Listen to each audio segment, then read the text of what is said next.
Sa ngalan ng Ama, ng Anak, at ng Espiritu Santo. Amen. Ang pagpapala ng ating Panginoong Hesukristo, ang pag-ibig ng Diyos Ama, at ang pakikipagkaisa ng Espiritu Santo, naway laging sumainyong lahat. At sumainyo rin. Magandang umaga po sa inyong lahat. Ikalabing-siyam ng buwan ng Marso, atin po ngayon ipinagdiriwang ang dakilang kapiyastahan ni San Jose bilang kabiyak ng puso ng mahal na Birhing Maria. Solemnity of St. Joseph as husband of Mary. Sa banal na misang ito, habang inaalala natin kung papaano ginampanan ni San Jose ang kanyang pagiging asawa at pagiging tatay kay Jesus, isama po natin ang ating mga pansariling kahilingan sa banal na misang ito. Upang tayo'y maging marapat gumanap sa banal na pagdiriwang, ating aminin ang ating mga kasalanan.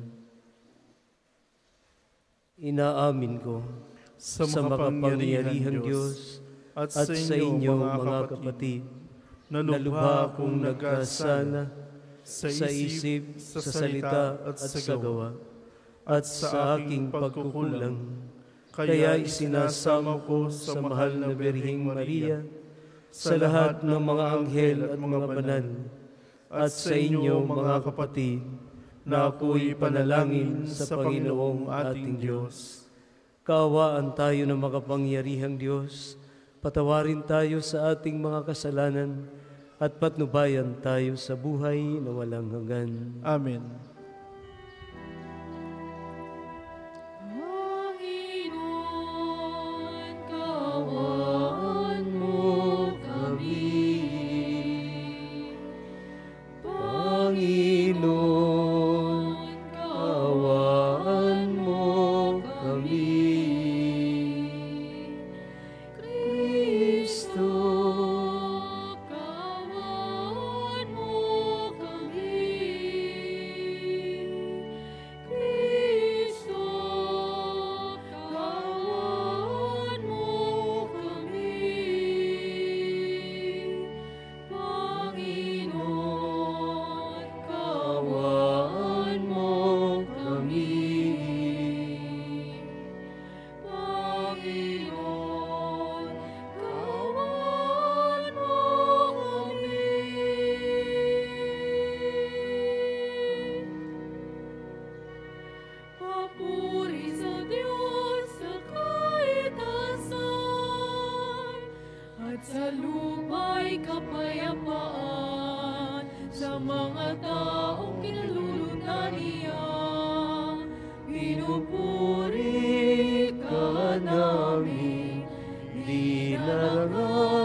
sasalamatan ka namin dahil sa dakila mo ang kikapurihan.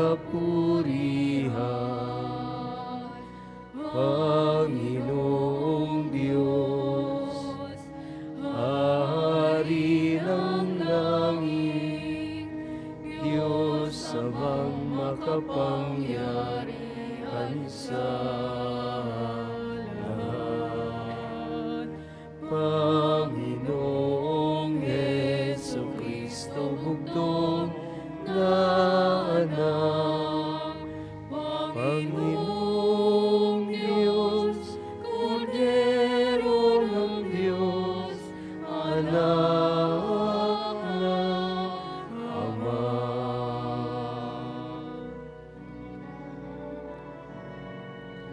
Ikaw na nag-alis ng mga kasalanan ng sanlibutan, maawa ka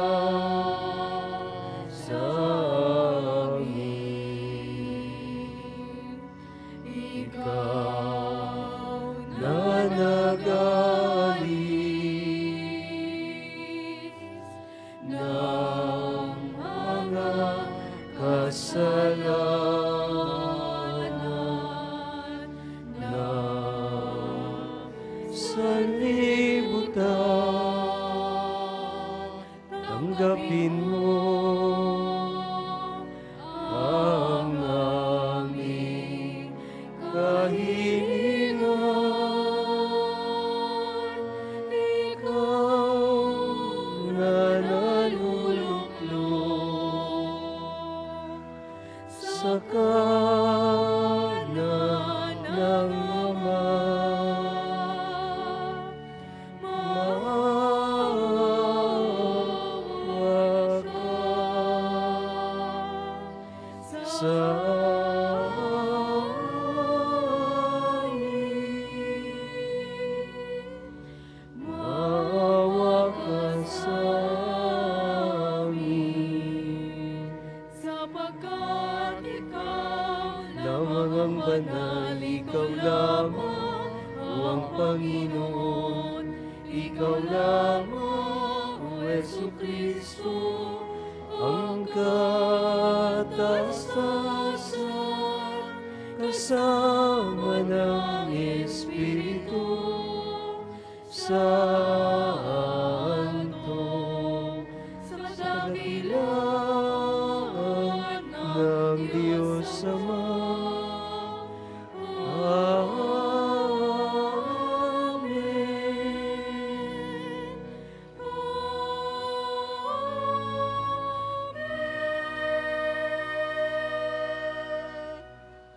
Manalangin tayo. Ama naming makapangyarihan, ang ipinagkatiwala mo kay San Jose na misteryo ng kaligtasan ng sangkatauhan, noong ito ay iyong simulan, ay lubusin mo ngayon sa pagganap ng iyong sambayanan, pakundangan sa kanya ring panalangin, sa pamamagitan ni Jesucristo, kasama ng Espiritu Santo, magpa sa walang hanggan.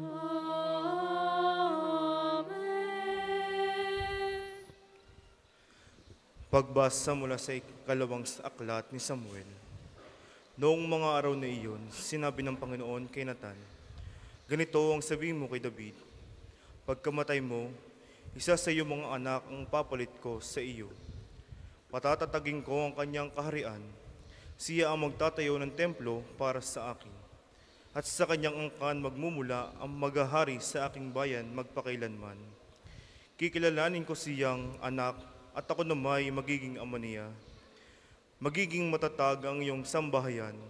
Ang iyong kaharian ay hindi mawawaglit sa aking paningin at mananatili ang iyong trono." Ang salita ng Diyos. Salamat sa Diyos. Ang tugon po sa Salmo, lahi niya'y walang wakas, kailan may hindi lilipas. Lahay niya ay walang wakas, kailan may hindi lilipas. Pag-ibig mo poon na di mamamaliw. Ang sa tuwi-tuwi ay aking aawitin. Ang katapatan mo'y laging sasambitin. Yaong pag-ibig mo'y walang katapusan. Sintatag ng langit ang iyong katapatan. Lahi niya'y walang wakas, kailan may hindi lilipas. Sabi mo, O poon, ikaw ay may tipan, na iyong ginawa kay David mong hirang. At iyo ang iyong pangakong iniwanan. Isa sa lahi mo'y maghahari, ang kaharian mo ay mamamalagi. Lahi niya'y walang wakas, kailan may hindi lilipas. Ako'y tatawaging Ama niya't Diyos, tagapagsanggalang niya't manunubos. Ang aking pangako sa kanya'y iiral, at mananatili ang kanyang tipan. Lahi niya'y walang wakas, kailan may hindi lilipas. Pagbasa mula sa sulat ni Apostol San Pablo sa mga taga-Roma. Mga kapatid, ipinangako ng Diyos kay Abraham at sa kanyang mga lahi na mamanahin nila ang sanlibutan. Hindi dahil sa pagsunod niya sa kautusan, kundi dahil sa kanyang pananalig sa Diyos at sa gayon siya ay pinagwalang sala. Kaya nga, ang pangako ay mababatay sa pananalig upang ito yung maging isang kaloob sa lahi ni Abraham. Hindi lamang ang mga sumusunod sa kautusan, kundi sa lahat ng nananalig sa Diyos tulad niya. Yamang siya ang Ama nating lahat. Ganito ang nasusulat, Ginawa kitang ama ng maraming bansa. Ang pangakong ito ay may bisa sa harapan ng Diyos na kanyang pinananaligan. Ang Diyos na bumubuhay sa mga patay at lumilikha sa lahat ng bagay. Bagamat wala ng pag-asang magkaanak, nanalig pa rin si Abraham na siya ay magiging ama ng maraming bansa. Iyon ang sinabi sa kanya, kasindami ng bituin ang magiging lahi mo. Kaya't dahil sa kanyang pananalig, siya ay nagpinagwalang sala. Ang salita ng Diyos. Salamat sa Diyos. Magsitayo po ang lahat.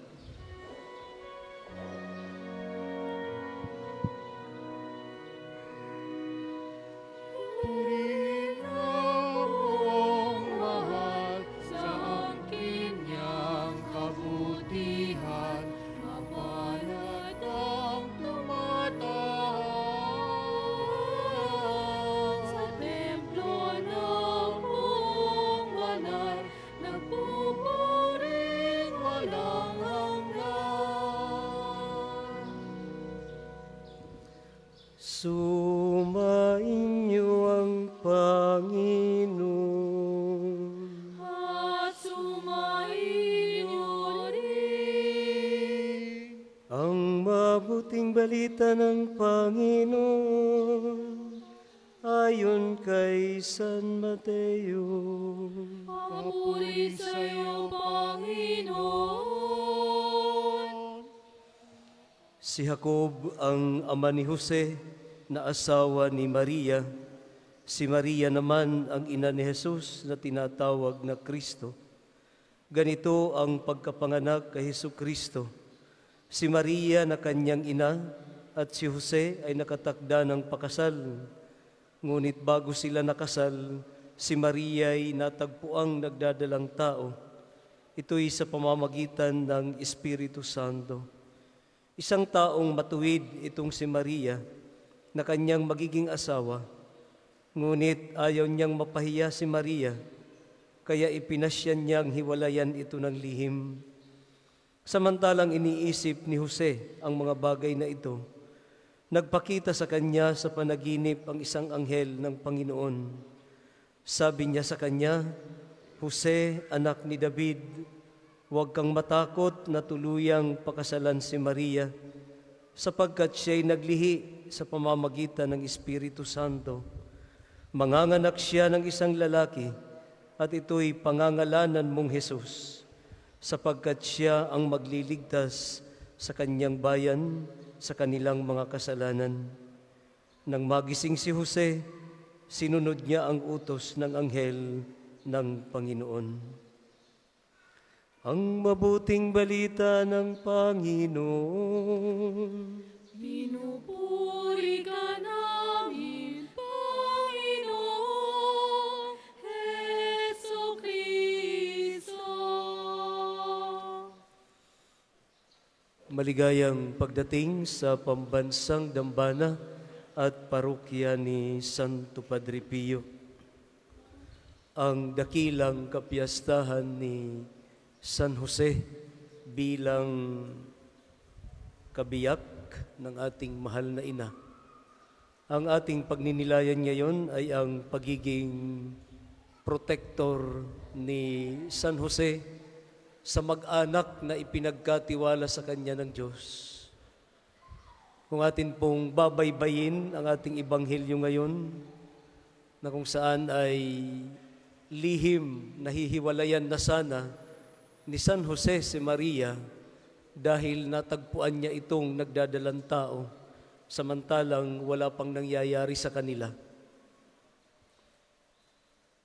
Kung titingnan po natin at i-scan po natin ang banal na kasulatan, lumalabas ang ating ipinagdiriwang ngayong si San Jose pag mayroong mga pagsubok sa banal na mag-anak. Ano ho? Simula po dito, noong maglihi si Maria, na kung saan ay ayaw ni San Jose na maibulid sa kamatayan si Maria dahil alam natin at that time, ang pagtataksil ay kamatayan ang kaparusahan.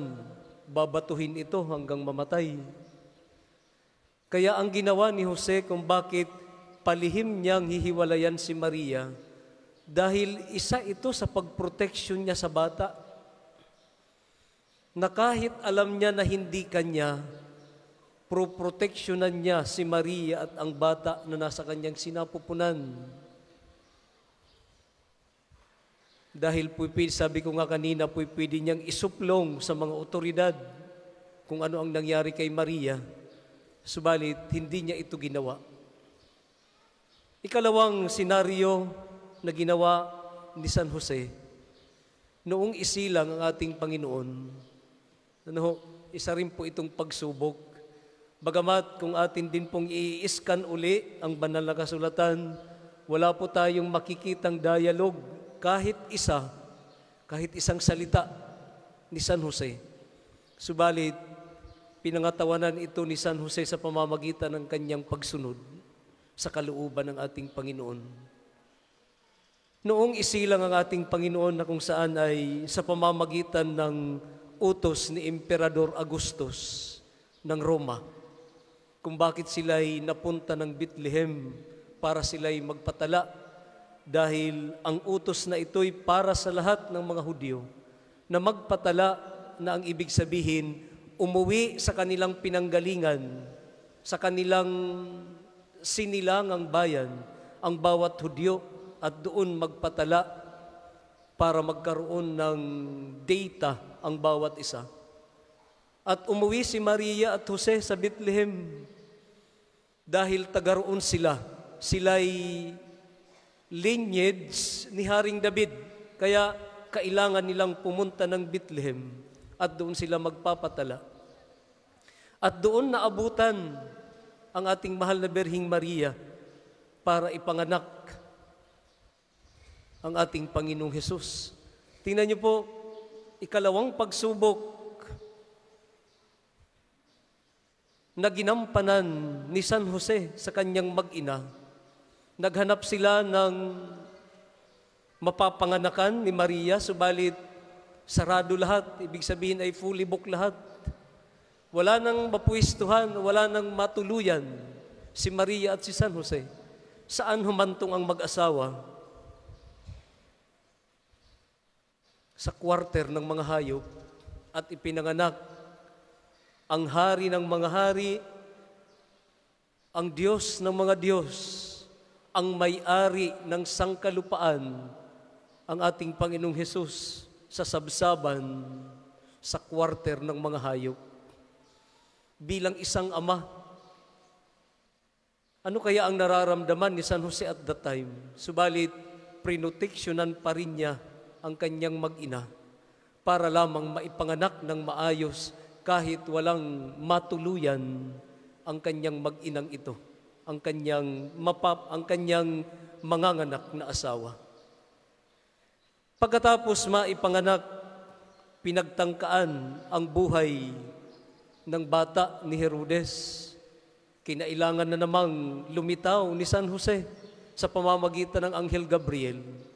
Nagpakita sa kanya ang Anghel Gabriel sa panaginip at ang iniutos, ilayo mo ang bata, dalhin mo sa Ehipto at huwag kang aalis doon hanggat hindi namamatay ang taong nagtatangka ng kanyang buhay. Ginawa ito ni San Jose. At noong mamatay na si Haring Herodes, ano ang ginawa na naman ng Anghel Gabriel? Muli na namang nagpakita kay San Jose sa panaginip. At ang sabi, pwede mo nang iuwi ang iyong mag-ina, patay na ang taong nagtatangka ng kanyang buhay. Ito yung apat na senaryo na masasabi nating todo protection ang ginawa ni San Jose sa mag-ina para lamang matupad kung ano ang kalooban ng Diyos sa kanyang pagliligtas. Si San Jose ay ikalawa sa mga taong pinili ng ating Panginoon para maging kasangkapan sa kanyang kaligtasan, at nangunguna dito si Maria.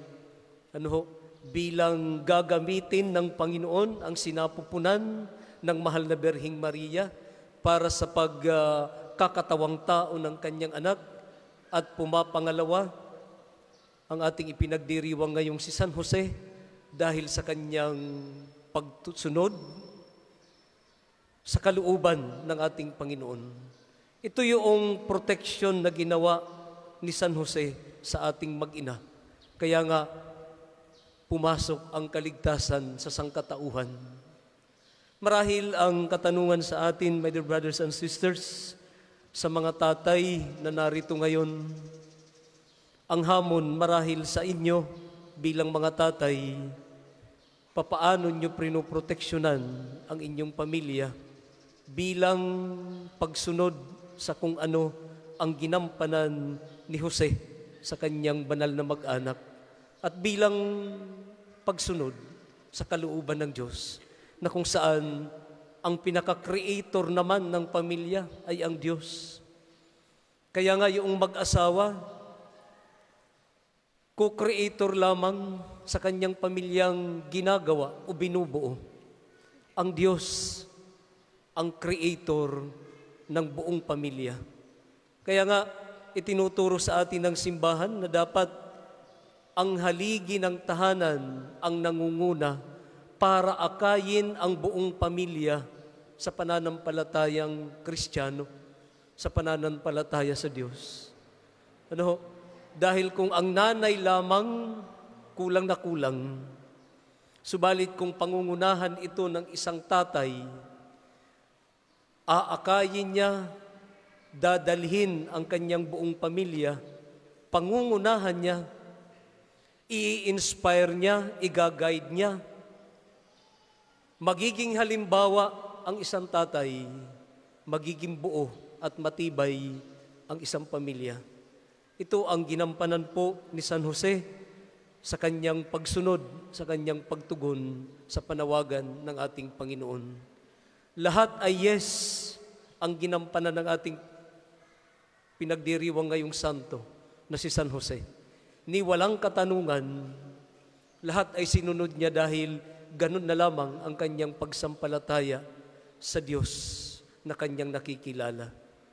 At kung atin po itong iuugnay sa ating unang pagbasa, na kung saan ang pinaka-background ng ating unang pagbasa ay nais ni Haring David na ipagtayo ng tahanan ang Ark of the Covenant. Yung nakapaloob ay ang 10 utos ng Diyos at ang tungkod ni Moises na dala-dala ng mga Israelita saan man po sila pumunta dahil nandoon lamang po sa tolda ang Ark of the Covenant na ito. Subalit ano ang sabi sa kanya ni Yahweh sa pamamagitan ni Propeta Nathan? Hindi ko kailangang ipagtayo mo ng bahay. Ako ang magtatayo sa iyo ng tahanan dahil magmumula sa iyo ang magiging hari magpakailanman. At ang ating ebanghelyo ngayon, katuparan noong sinabi ni Yahweh sa lumang tipan sa pamamagitan ng ating Panginoon na magmumula kay Haring David, ang magiging hari magpakailanman, ang pagmumulan ng kaligtasan at katubusan ng sangkatauhan. Kaya nga po, mga tatay, mga daddy, mga itay na narito ngayon, ang hamon na ginampanan ni San Jose, naway magampanan din po ng bawat isa.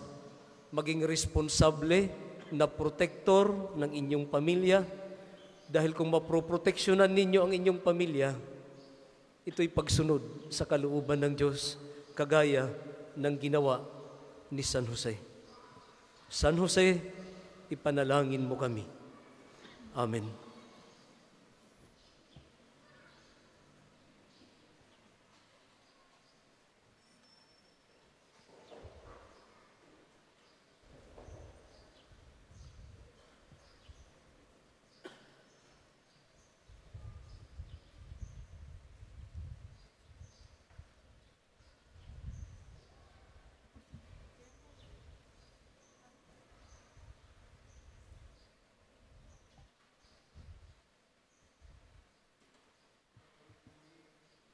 Kapuri-puri ka Diyos, amang lumikha, sa sanlibutan sa iyong kagandahang loob. Naritong aming may aalay, mula sa lupa at bunga ng aming paggawa, ang tinapay na ito para maging pagkaing nagbibigay buhay. Kapuri-puri ang po may kapal ngayon at kailanman.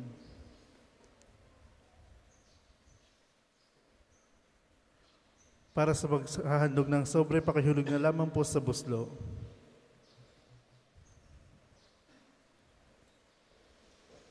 Kapuri-puri ka Diyos, amang lumikha sa sanlibutan, sa iyong kagandahang loob, naritong aming may aalay, mula sa katas ng ubas at bunga ng aming paggawa, ang alak na ito para maging inuming nagbibigay ng iyong Espiritu. Kapuri-puri ang po may kapal ngayon at kailanman.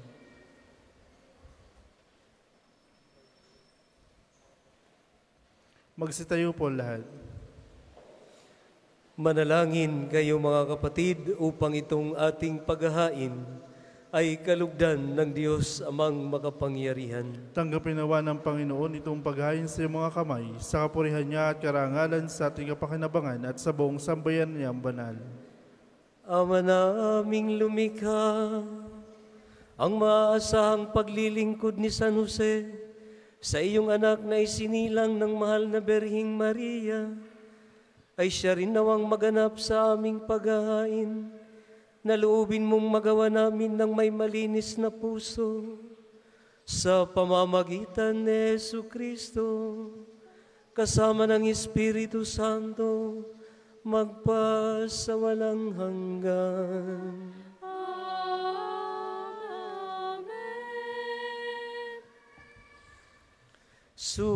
Sumainyo ang Panginoon. At sumainyo rin. Itaas sa Diyos ang inyong puso at diwa. Itinaas na namin sa Panginoon. Pasalamatan natin ang Panginoong ating Diyos. Marapat na siya'y pasalamatan. Ama naming makapangyarihan, tunay ngang marapat na ikaw ay aming pasalamatan, ngayong aming ipinagdiriwang ang dakilang kapiyastahan ni San Jose bilang kabiyak ng puso ni Maria. Niloob mong magpakasal kay Mariang Berhing Mahal, si San Joseng maaasahan sa pananagutan, upang may amang lumingap sa angkang kinabibilangan ng iyong anak. Sa kapangyarihan ng Espiritong Banal, isinilang ni Maria ang anak mong minamahal, at para sa kanila'y si San Jose naghanap buhay. Kaya kaisa ng mga anghel na nagsisiawit ng papuri sa iyo, nang walang humpay sa kalangitan, kami nagbubunyi sa iyong kadakilaan.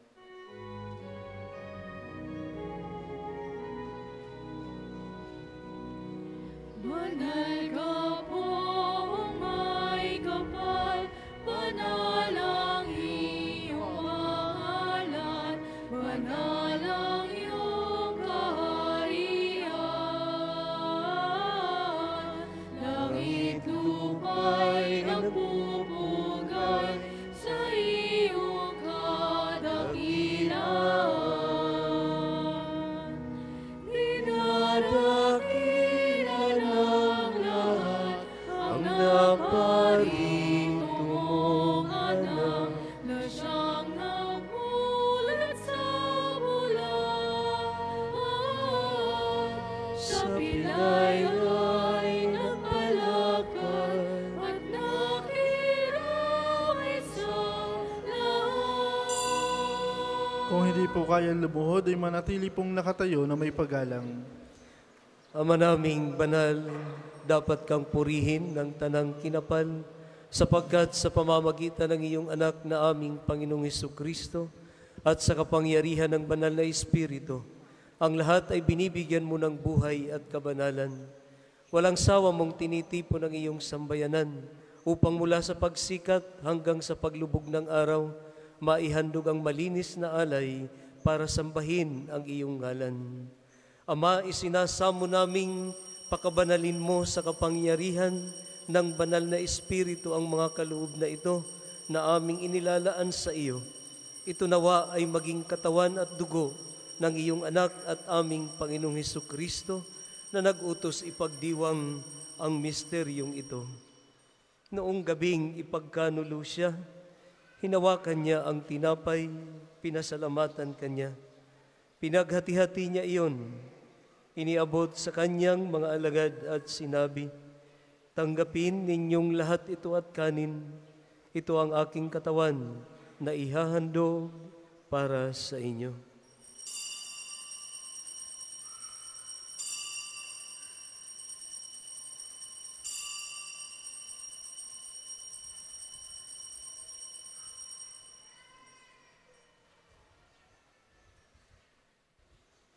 Gayon din naman nang matapos ang hapunan, hinawakan niya ang kalis at muli kanyang pinasalamatan.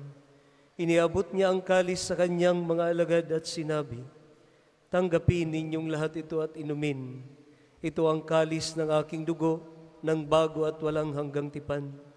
Ang aking dugo na ibubuhos para sa inyo at para sa lahat sa ikapagpapatawad ng mga kasalanan.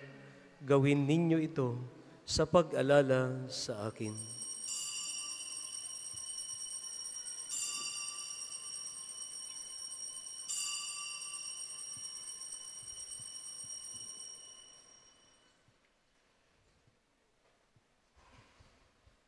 Ang misteryo ng pananampalataya.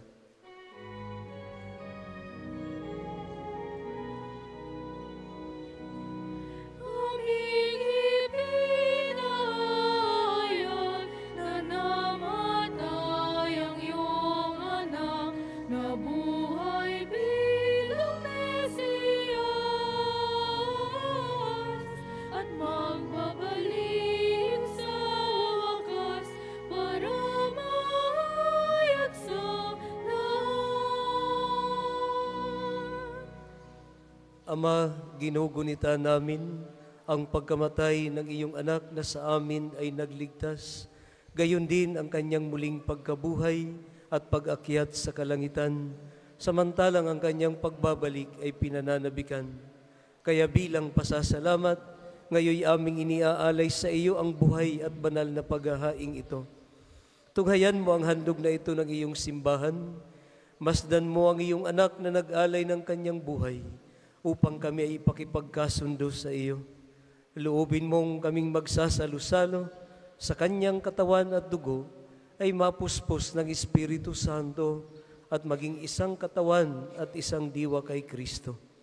Kami nawa ay gawin niyang handog na habang panahong nakatalaga sa iyo, tulungan nawa niya kaming magkamit ng iyong pamana, kaisa ng Ina ng Diyos, ang mahal na Birhing Maria, si San Jose na kanyang kalinis-linisang esposo, kaisa ng mga apostol, mga martir, si Santo Padre Pio, at kaisa ng lahat ng mga banal na aming inaasahang laging nakikiusap para sa aming kapakanan.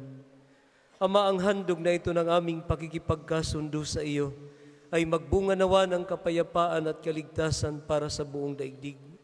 Patatagin mo sa pananampalataya at pag-ibig ang iyong simbahang naglalakbay sa lupa, kasama ng iyong lingkod na si Papa Francisco, ang aming obispong si Gilbert, ang tanang mga obispo at ng buong kaparian at ng iyong piniling sambayanan.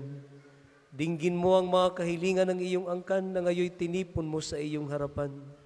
Amang maawain, kupkupin mo't pag-isahin ang lahat ng iyong mga anak sa bawat panig at sulok ng daigdig.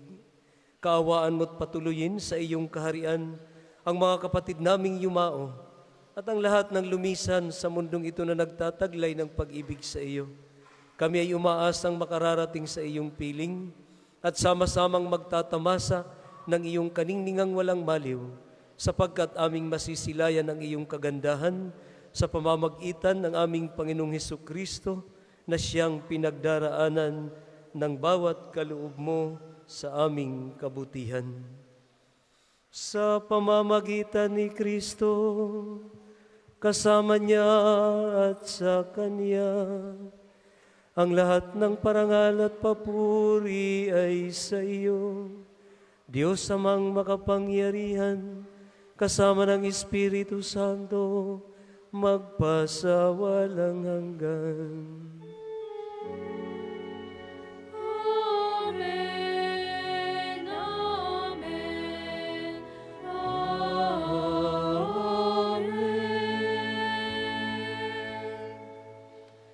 Sa tagubilin ng mga nakagagaling na utos at turo ni Jesus, na Panginoon natin at Diyos, ipahayag natin ng lakas loob.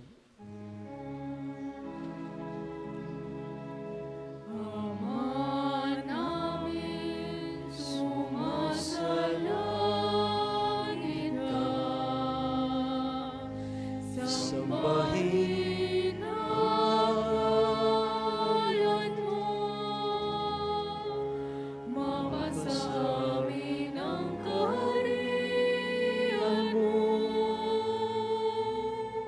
Sundin ang loob mo dito sa lupa para nang sa langit.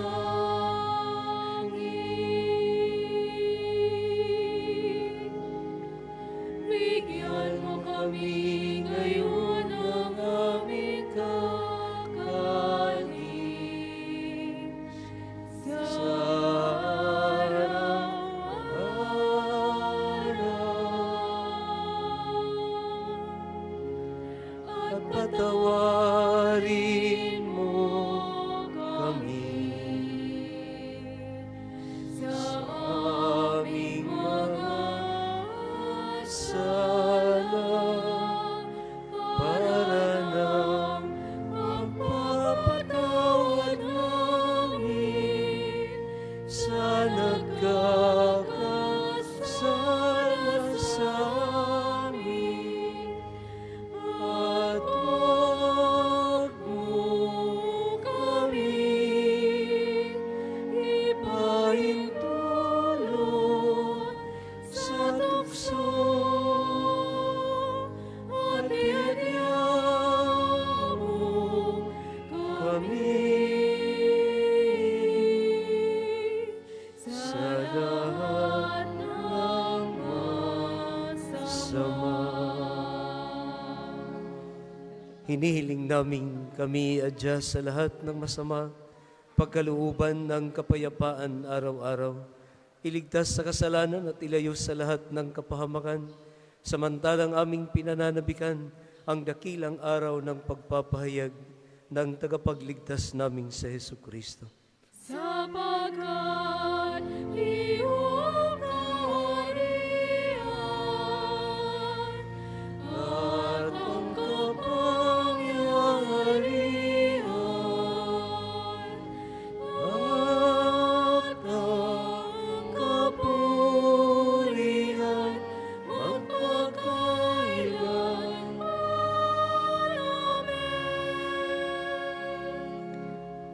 Panginoong Jesucristo, sinabi mo sa iyong mga apostol, kapayapaan ang iniiwan ko sa inyo, ang aking kapayapaan ang ibinibigay ko sa inyo.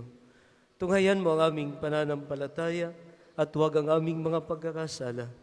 Pagkalooban mo kami ng kapayapaan at pagkakaisa ayon sa iyong kalooban, kasama ng Espiritu Santo, magpas sa walang hanggan. Amen. Ang kapayapaan ng Panginoon naway laging sumainyong lahat. At sumayin niyo rin. Magbigayan po tayo at maghangad ng kapayapaan sa isa't isa.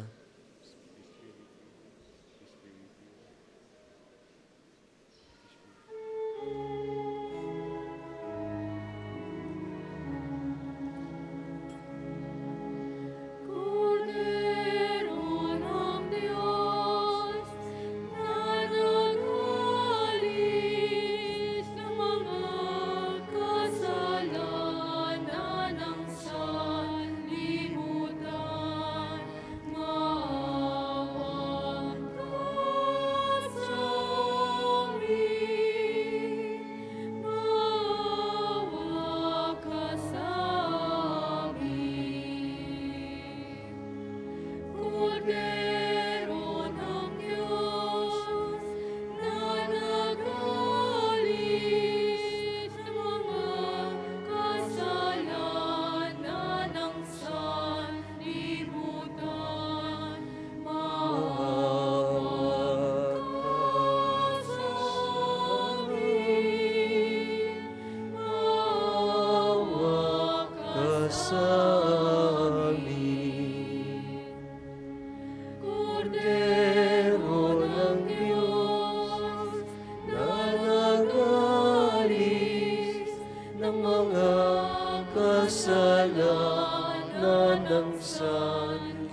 hindi po kayang lumuhod ay manatili pong nakatayo na may paggalang. Mga kapatid, na ito ang ating Panginoong Hesus, ang kordero ng Diyos na nag-aalis ng mga kasalanan ng sanlibutan. Mapapalad po tayong inaanyayahan sa Kanyang banal na salo-salo. Panginoon, hindi ako karapat-dapat na magpatuloy sa iyo, ngunit sa isang salita mo lamang ay gagaling na ako.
Ang isasagawang second election po ay ginagamit sa patuloy na pagpapaunlad ng parokya at pambansang dambana ni Santo Padre Pio at para sa pangangailangan ng matatanda at may mga sakit na paring ng Archdiocese ng Lipa. Salamat po sa inyong handog.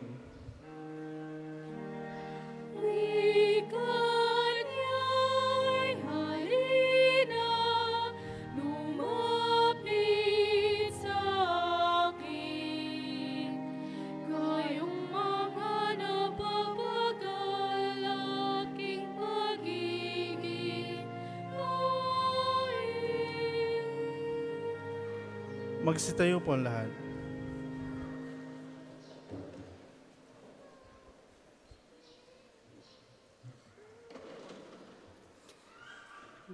Manalangin tayo. Ama naming mapagmahal, ang iyong angkang nagagalak sa dakilang kapiyastahan ni San Jose ay iyong pinapakinabang sa banal na pagkain sa iyong hapag.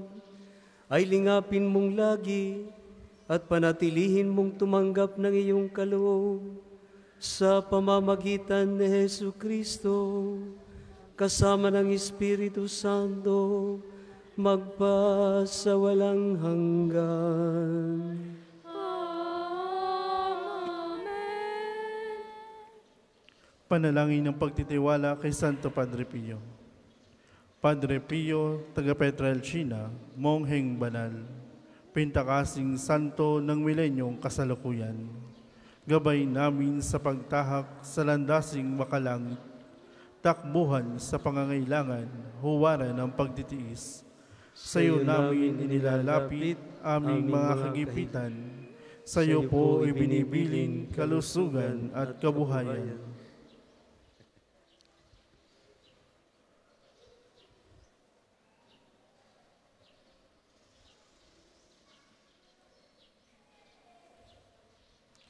Di man karapat-dapat, kami po ay pagbigyan, bendisyonan at basbasan, maging ganap sa buhay. Lumayo nawa kami, umiwas sa kasalanan, lumapit lagi sa Diyos, maging matatag at matibay. Sa mabuting balita ng pagliligtas, turuan mo kami nawa, sa tuwina ay makinig, magnilay at sumampalataya. Amin pong pakiusap itong mga kahilingan. Puso ay nagsisisi, nagtitikang taimtiman. Di na muling magkasala, sunod lagi sa Diyos Amang, kaisa ng Espiritu at ni Jesus na tagapamagitan. Amen. Magsipo muna po lahat para sa mga ilang patalastas. Una, sa inyong pagdalaw sa pambansang dambana, mangyaring pakaingatan ang inyong mga personal na gamit. Hangad namin ang isang matiwasay at maayos na pagbisita sa National Shrine. Ikalawa, mga kapiyo, sa pagnanais sa ating palawaking ang dokumentasyon at datos ng mga pilgrims and devotees na bumibisita sa pambansang dambana, kami po ay nag-aanyaya sa inyong lahat na makilahok sa ginagawang paglakap ng impormasyon na makakatulong sa pagpapaunlad ng ating turismong pangsimbahan. Makikisuyo po kami na makiscan ng QR code na inyong makikita sa paligid ng simbahan at makikikumpleto ng mga informasyon kinakailangan. Makakaasa po kayo sa aming pag-iingat ng private information na inyong ibabahagi bilang pagsunod sa batas ng Data Privacy Act of 2012. Ang inyong pakikiisa ay malaking tulong at susi sa tagumpay ng proyektong ito. Ikatlo, Centers for Reconciliation at bahagi ng pagsasakripisyo ngayong panahon ng Kwaresma. Tayo po ay naanyahang mangumpisal at magsisi sa ating mga kasalanan. Makikita po ninyo sa screen ang mga confession schedule. Gayon din naman, mayroon po tayong pagdarasal ng Istasyon ng Cruz tuwing araw ng Biyernes sa ganap na 3 ng hapon. Ang aklat dasalan po ay available sa ating mga tindahan. Ikalima, makikita po ninyo sa ating screen, sa ating FB page at sa mga tarpaulins sa paligid ng pambansang dambana, ang hanay ng mga gawain ngayong mahal na araw. Tayo pong lahat ay inaanyahang magnilay at makiisa sa pagdiriwang. Ika-6, sa darating pong Sabado ay 23 ng buwan, ang araw ng pagpapagaling ng Panginoon sa pamamagitan ni Santo Padre Pio. Ang mga oras ng healing mass at healing liturgy na may paggagawad ng langis ay sa ganap na 9 ng umaga. At 5 ng hapon, kayo at ang inyong mga may sakit ay inaanyayahan. Ang susunod pong misa ay sa ganap na 12 ng tanghali. Maraming salamat po at mangyaring panatilihin natin ang kalinisan, katahimikan at diwa ng pananalangin sa loob at labas ng ating simbahan. Magsitayo na po ang lahat para sa pagbabasbas ng religious articles.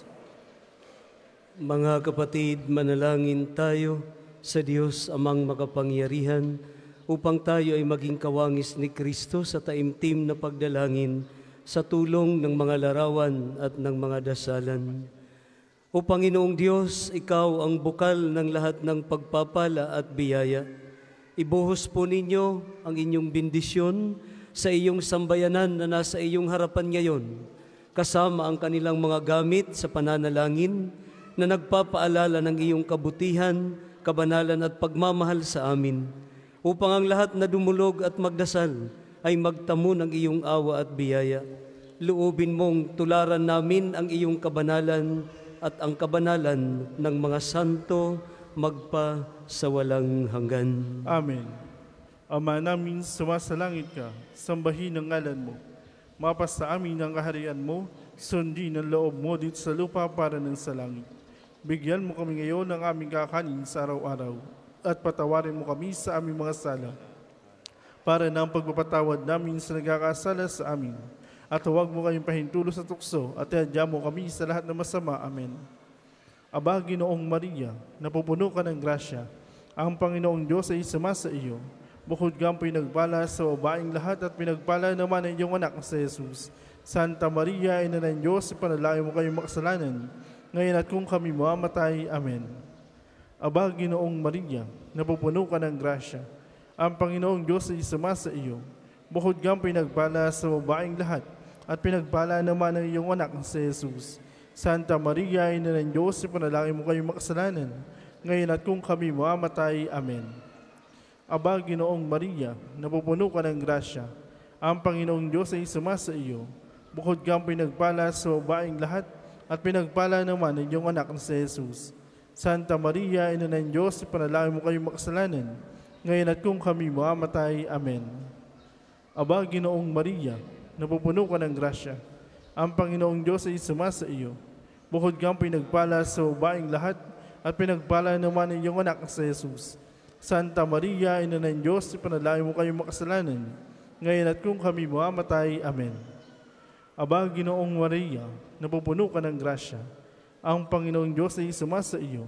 Bukod kang pinagpala sa babaeng lahat at pinagpala naman ang iyong anak sa Jesus. Santa Maria, Ina ng Diyos, ipanalangin mo kayong makasalanan, ngayon at kung kami mamamatay. Amen. Aba, Ginoong Maria, napupuno ka ng grasya. Ang Panginoong Diyos ay sumasa iyo. Bukod kang pinagpala sa babaeng lahat at pinagpala naman ang iyong anak sa Jesus. Santa Maria, Ina ng Diyos, ipanalangin mo kayong makasalanan, ngayon at kung kami mamamatay. Amen. Luwalhati sa Ama, sa Anak at sa Espiritu Santo, kaparo nung unang-unang, ngayon at magpakailanman, magpas sa walang hanggan. Amen. Luwalhati sa Ama, sa Anak at sa Espiritu Santo, kaparo sa unang-unang, ngayon at magpakailanman, magpas sa walang hanggan. Amen. Luwalhati sa Ama, sa Anak at sa Espiritu Santo, kaparo nung sa unang-unang, ngayon at magpakailanman, magpas sa walang hanggan. Amen.